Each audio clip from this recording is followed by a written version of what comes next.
अपने लिए हंसती हूँ, खिलखिलाकर हंसती हूँ, जोर से हंसती हूँ, क्योंकि मैं दिल से हंसती हूँ। और मेरे इस दिल की देखभाल करता है प्रीत लाइट गोल्ड। प्रीत लाइट गोल्ड 100% कोलेस्ट्रॉल फ्री। आपके खाने को दे मन चाहा स्वाद और आपके दिल का रखे पूरा ख्याल। प्रीत लाइट गोल्ड, दिल से टेस्टी। करणी सेना भारत के राष्ट्रीय अध्यक्ष वीर प्रताप उर्फ वीरू सिंह पहुंचे आगरा। राजस्थान के एमपी हनुमान बेनीवाल को लेकर दिया बयान। एमपी हनुमान बेनीवाल का मानसिक संतुलन खराब, सोचने समझने की शक्ति खत्म। वीरू सिंह ने कहा कि हनुमान बेनीवाल पर लगे रासुका। एमपी हनुमान बेनीवाल का पागलखाने में होना चाहिए इलाज। वीरू सिंह क्षत्रिय है तो देश का सम्मान, स्वाभिमान, नैतिक सिद्धांत और संविधान जिंदा है। वीरू सिंह हम MBBS MD डॉक्टर नहीं, लेकिन समाज के ऐसे डॉक्टर हैं, इलाज करना आता है। वीरू सिंह राजाओं का रथ यही चला रहे थे क्या? जो हमारे राजाओं का रथ होता था यही उसको चलाते थे, चालक यही थे क्या? इतना बेसिकली फंडा होता है। आप मीडिया हैं, आप चौथे स्तंभ हैं इस देश के सिस्टम के। मैं नैतिक जिम्मेदारी के तहत बोलना चाहता हूं कि अगर इस तरीके का कोई विकृत कोई पद पे बैठा सांसद विधायक करता है तो मैंने तब भी मांग करी थी कि ऐसे लोगों की सदस्यता तत्काल प्रभाव से ख़त्म करी जाए। ये जो समाज में एक दूसरे को लड़ा के जातीय संघर्ष बेमस्ता लाने का काम करने वाले लोग हैं, इनके ऊपर सरकार NSA जैसे राष्ट्रद्रोह जैसे मुकदमों को तुरंत तत्काल प्रभाव से लगाए।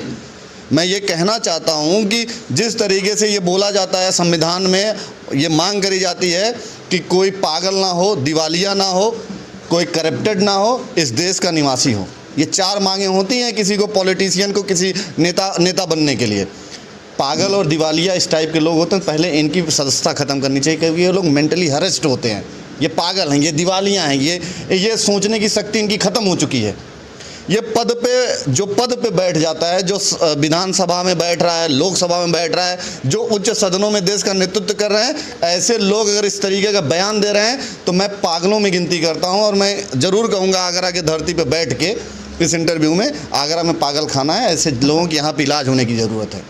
मैं तो खुला कहता हूँ भाई, मैं क्षत्रिय धर्म को मानने वाला इंसान हूँ, मैं उस वर्ण संस्कार को मानने वाला हूँ जो 36 कौम की बात करा हो, सभी जात धर्म मत मजहब की बात किया हो, जो पन्ना धाई को भी अपना आदर्श मानता हो, जो बप्पा रावल, राणा सांगा, राणा कुंभा को अपना आदर्श मानता हो। भाई ऐसे लोग क्या उतने टाइम 1000 साल 500 साल पहले किताब यही लोग लिख रहे थे क्या? ये कौन सा जस्टिफिकेशन है भाई? किसी जात धर्म मत मजहब के बारे में आप उल्टा सीधा बोल दो, हम बोले तो रोना शुरू कर देंगे।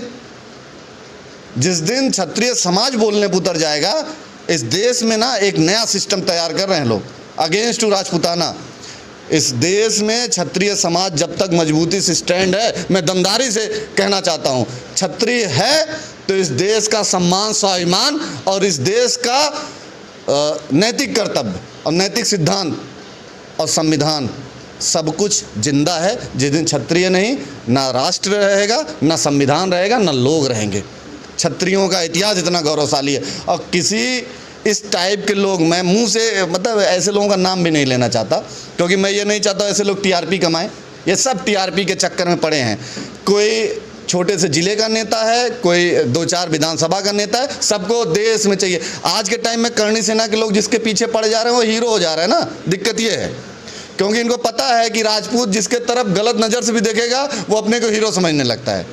हम कह रहे हैं ना, ऐसे ऐसे पागल लोग हैं कि अगर हम लोग सही से इलाज करने पर उतर जाएंगे तो हर आदमी दुरुस्त हो जाएगा।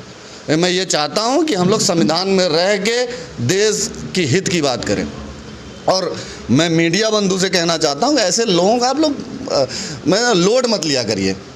ये वही मशीन है जो अनलोडिंग का काम करते हैं। हमारे बाप दादा इन लोगों से अनलोडिंग का काम कराए हैं। अनलोडिंग मतलब समझ रहे हैं ना, बोरा वोरा उतरवाते थे। जस्टिफाई मैं यही करना चाहता हूँ।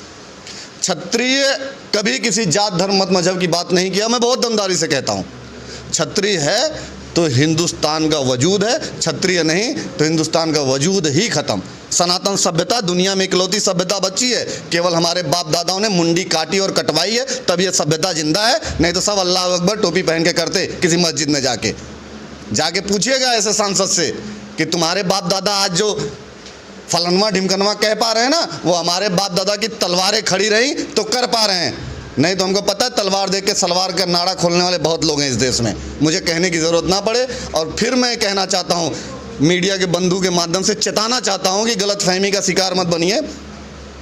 हम लोग MBBS MD तो नहीं है, लेकिन समाज के ऐसे डॉक्टर हैं, इलाज करने आता है और दमदारी से इलाज करेंगे, और हम लोग इलाज करेंगे तो कैंसर ठीक हो जाता है, तुमको भी ठीक कर देंगे। बस यही कहना चाहता हूँ, धन्यवाद।